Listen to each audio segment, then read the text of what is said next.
Chapter 5. What You Didn't Know. Vesta found Karlach in the kitchen again. Of course she did. The house seemed to root emotional crises there by instinct, as though stoves and wooden tables were better suited to fallout than any carefully appointed sitting room. Morning light had climbed higher now, warming the counters and catching on the copper pans above the hearth. The air smelled faintly of burnt sugar and tea. Karlach stood at the work table with her sleeves rolled up, crushing herbs one-handed with more force than the task required. Vesta stopped in the doorway and leaned against the frame, arms folded tight across herself. Karlach did not look up at once. "Hey," she said gently. "That was somehow worse." Vesta stared at the floorboards. "I didn't come in here for comfort." "Good," Karlach said. "I wasn't planning a cuddle attack." That drew the smallest unwilling snort out of her.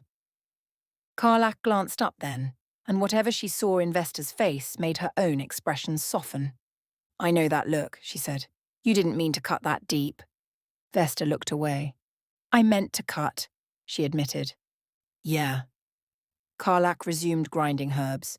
"You swing your fire when you're hurting, then act like nothing touched the heat." That landed with irritating accuracy. Vesta pushed off the frame and paced once toward the table, then back again. "I thought he was being smug," she said. "I thought he was—" She stopped, searching for a word big enough to hold all her frustration. Safe, in the worst way. Like the kind of man who has never lost anything important and thinks rules are a substitute for soul. Karlach made a quiet sound through her nose. "Yeah," she said again. "That's what you thought." Vesta dropped into the nearest chair and pressed the heels of her hands to her eyes. "What did I do?" Karlach came around the table then, not crowding her, just leaning a hip against the edge and folding her arms. "You hit a bruise you couldn't see," she said. "And once you found it, you didn't know it was there, so you kept pressing." Vesta let out a breath. "Helpful. Accurate." For a moment neither of them spoke. Somewhere deeper in the house, a door opened and shut softly. Not Gale's step, too measured, too light. Astarion then, watching from the shadows somewhere no doubt, and cataloguing all of this for later commentary. Vesta lowered her hands. "Karlach." What just happened?" Karlach's face changed, not dramatically, just enough for Vesta to see the affection underneath the exasperation, the old loyalty beneath the easy grin. Because he is good, too, Vesta realized suddenly. Not just Karlach's friend, not just the wizard in the next room. Hers, in the way that mattered to Karlach. One of her people. And Karlach looked at him the way people looked at things they had nearly lost. She exhaled slowly. "What you didn't know," she said, "is that Gale once reached way too high, way too fast, and it nearly killed him." Vesta straightened. "I know he was Mistra's chosen." Karlach nodded. "Yeah, but that doesn't really say it, does it?" No, Vesta thought. It did not. Karlach pushed away from the table and went to the stove, if only to have something to do with her hands. He was brilliant. Young, stupid, dazzling, lonely in the way really bright people get when everyone keeps telling them how extraordinary they are, and nobody teaches them how to be ordinary. She glanced over her shoulder, and she was a goddess. Vesta winced. Karlach saw it. "Exactly," she said. There was no bitterness in her tone, only certainty. He loved her, or thought he did. Maybe he did in the only way he'd been taught to. She made him feel chosen, and for someone like Gale. Karlach shook her head. "Gods, that's like handing sunlight to a starving man." Vesta's mouth tightened. "And then?" Karlach turned back to the stove and lowered the flame beneath the kettle. "And then he found something he thought would prove himself to her. Something old, powerful. Something he thought would show devotion, show worth, show that he could stand at her side as an equal." Vesta already knew where this was going and hated it anyway. "It ended up being a fragment of the Karsus weave," Karlach said quietly. Vesta gasped and put her hand on her mouth in shock. You know about Karsus. I'm a wild magic sorceress, Vesta said. We hear stories. Karlach's expression turned grim. Then you know he didn't find a gift. He found a wound. The words settled between them. Vesta could almost see it, the young wizard. Ambitious and shining, reaching toward impossible magic because someone he loved had taught him that reaching was devotion. What happened? She asked, though she knew enough of the outline to fear the details. What happened, Karlach said, is that piece of power buried itself in his chest and started eating him alive. Vesta sat very still. He was in pain all the time, Karlach continued. Weak, scared, ashamed. Mistra didn't save him. She discarded him instead. He found he could survive if he fed it. Magic, artifacts, enchanted junk, anything he could get down the damn thing's throat to keep it from blowing him, and everybody nearby. To the hells. He isolated himself in his tower for years. Vesta closed her eyes. She had seen people survive curses, seen wild surges ruin lives, seen infernal bargains tear through bodies like paper. But this, being told to carry your own death inside you and manage it quietly, politely, while the goddess you loved discarded you. That's monstrous, she said. Karlach's laugh held no humour. Yeah, it was. She lifted the kettle, changed her mind, and set it down again. And Gale being Gale, he didn't exactly tell everyone. He isolated, smiled, explained things nicely, pretended he had it handled while carrying a bomb in his ribs, the whole time terrified he'd lose control and take a city with him. Vesta thought of the training room, of the way he had said some fires are not meant to simply have their way, not superiority. Memory. Her stomach turned. He was ashamed, Karlach said more quietly. Ashamed he needed help. Ashamed of what he'd reached for. Ashamed of how badly it all could have ended. The room had gone very quiet. Vesta stared at the grain of the table beneath her fingers. And then came the crown, Karlach said. Vesta looked up sharply. Karlach nodded once. He got his hands on power again. Bigger power. Bigger than any sane person should be trusted with. And this time, she rubbed the back of her neck, this time he gave it up. For Mistra, Vesta said. For healing, Karlach corrected, though gently. For survival. For all of us, probably. For whatever part of him was still trying to do the right thing even after everything. She leaned back against the counter, crossing her arms. And he was healed. Orb gone. City safe. Grand disaster averted. Her mouth twisted. But he never really came back from it. Vesta swallowed. That sentence hurt in a way the others had not. Karlach saw it. He became Professor Dekarios, she said. Which, don't get me wrong, could have been a lot worse. Better professor than dead. Better professor than God. Better professor than Crater. But, she spread both hands, he made himself smaller and called it wisdom. The words hit Vesta like recognition. Yes. That was it. That was the thing she had seen and not understood. Not simple cowardice. Not arrogance pretending to be modesty. A man who had taken all the dangerous parts of himself, ambition, hunger, curiosity, delight, reach, and buried them alive because he did not trust which ones would come back out. Vesta spoke before she realized she meant to. He locked up more than the worst of him. Karlach's gaze sharpened. Yeah, she said softly. He did. For a long moment they sat with that. Then Karlach came to sit opposite her, forearms on the table, voice gentler now. I know that kind of living, girl. Vesta looked up. Karlach shrugged one massive shoulder. When pain moves in, you build a room and call it you. You know. Her smile was crooked. Mine was all noise and charging forward and pretending if I kept moving nothing could catch me. His...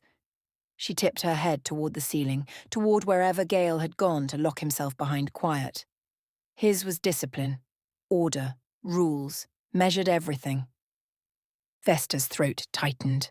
She thought of Aunt Mara calling her wild in that careful voice people used when they meant wrong, thought of old friends laughing at her until a surge shattered glass and then suddenly remembering other places to be. Thought of the way people reached for words like help and control and for your own good, when what they really meant was less of you, please. She had built herself out of flame because no one could hold fire barehanded and call it obedient. Gale had built himself out of rules because rules, at least, did not explode. Different walls. Same storm. Oh, she said. Karlach's face softened with something like pity. Yeah. Vesta dragged a hand down over her mouth. I called him a coward. You did. I told him he never took a chance. You definitely did that. Vesta made a strangled sound of misery. Karlach reached over and nudged her wrist. Hey, you're not a villain. Vesta gave her a look. Karlach. I mean it. You screwed up, big time. But you didn't know, and he's not made of glass either. Her expression gentled. Now you know where the sharp edge is. That's different. Vesta stared at the table again. I should have stopped. Probably. I should have let him explain. Definitely. I hate when you agree with me. Karlach grinned briefly. Part of my charm. Then the grin faded. I should have said something sooner. Vesta looked up. Karlach sighed and leaned back in her chair until it creaked in protest. I saw you two circling each other and I thought... She shook her head. Honestly? I thought maybe it would be good for him. Good for you too. You call each other on your nonsense. And I didn't want to be the one dragging his story out for him when he never offered it. It didn't feel like my place to air out his pain just because it would make things easier. Vesta considered that. It felt right and terrible. Karlach rubbed her palms against her thighs. But maybe I should have. Or maybe I should have stepped in sooner yesterday or today. She huffed out a breath. I brought you into his circle. I should have been watching better. Something in Vesta tightened at that. No, she said immediately. That's not on you. Karlach lifted a brow. You sure? Yes. Vesta straightened. I said it. I kept pushing. That belongs to me. Karlach studied her for a second, then nodded once. Fair. From the doorway came a dry voice. Well, look at that. Accountability before noon. Astarion drifted into the room like a complaint dressed for dinner. Vesta did not even startle this time. How long have you been standing there? She asked. Long enough to be disappointed by the lack of screaming. He came to the table, set down his goblet, and regarded her with unnerving clarity. What you hit, he said, was not pride, though he has enough of that for 3 men. It was the place where shame calcified into personality. Karlach snorted softly. Poetic. I'm trying a new thing. Vesta pressed her lips together. Astarion, perhaps sensing that she was only a sharp breath away from actually being sick with regret, softened by a hair's breadth. What you didn't know, he said, is that under all the careful phrasing and irritating posture, he is kind. Tiresomely so. And he still tries, which frankly makes him a rare breed. Karlach nodded. He does. Vesta looked between them. You both wanted to say something before.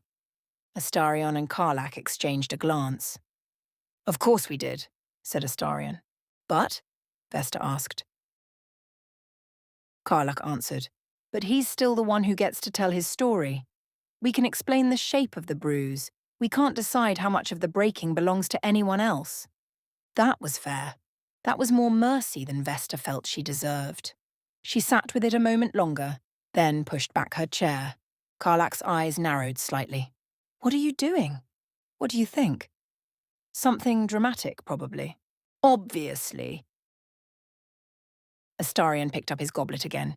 If you are marching upstairs to apologize immediately, I should warn you that wounded wizards before tea are not known for graciousness. I wasn't going to apologize now. Karlach looked relieved and suspicious at once. You weren't? No, said Vesta. I'm going to let him hate me properly first. Astarion smiled despite himself. There she is. Vesta ignored him. I also need a minute to process all this and figure out what the hell I'm going to say. Her gaze lifted toward the ceiling, toward the room where Gale had retreated with his silence and his ghosts. What time is dawn? She asked. Karlach's whole face changed. Warmth, relief, a little pride. Obnoxiously early, Vesta nodded once. Fine, she said. Then I'll be there. And though none of them said it aloud, the room shifted around the choice, as if some fragile thing had decided not to break just yet.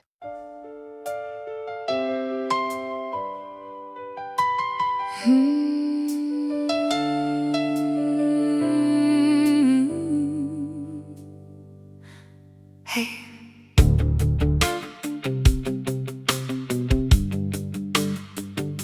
I know that look. You didn't mean to cut that deep. You swing your fire when you're hurting, then act like nothing touched the heat. You are good, girl, I know your heart.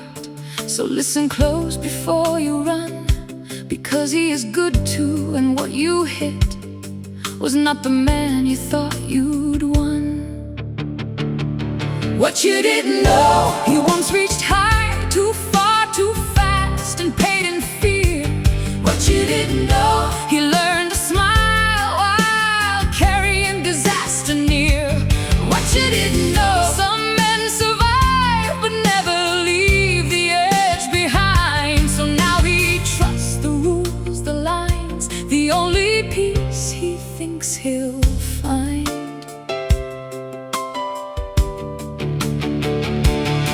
He was ashamed of needing help, ashamed of all he nearly broke, and some wounds heal without a sound, till one sharp word, reopen smoke.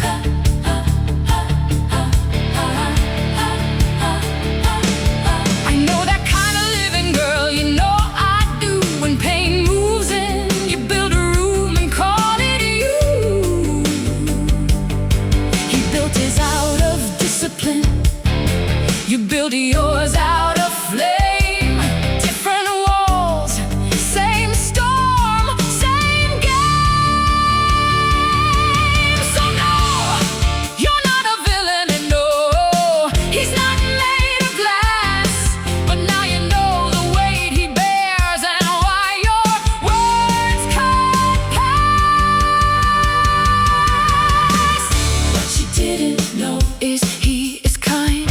What you didn't know is he still tries. What you didn't know is under all that careful pride, he's just a man who lived through fire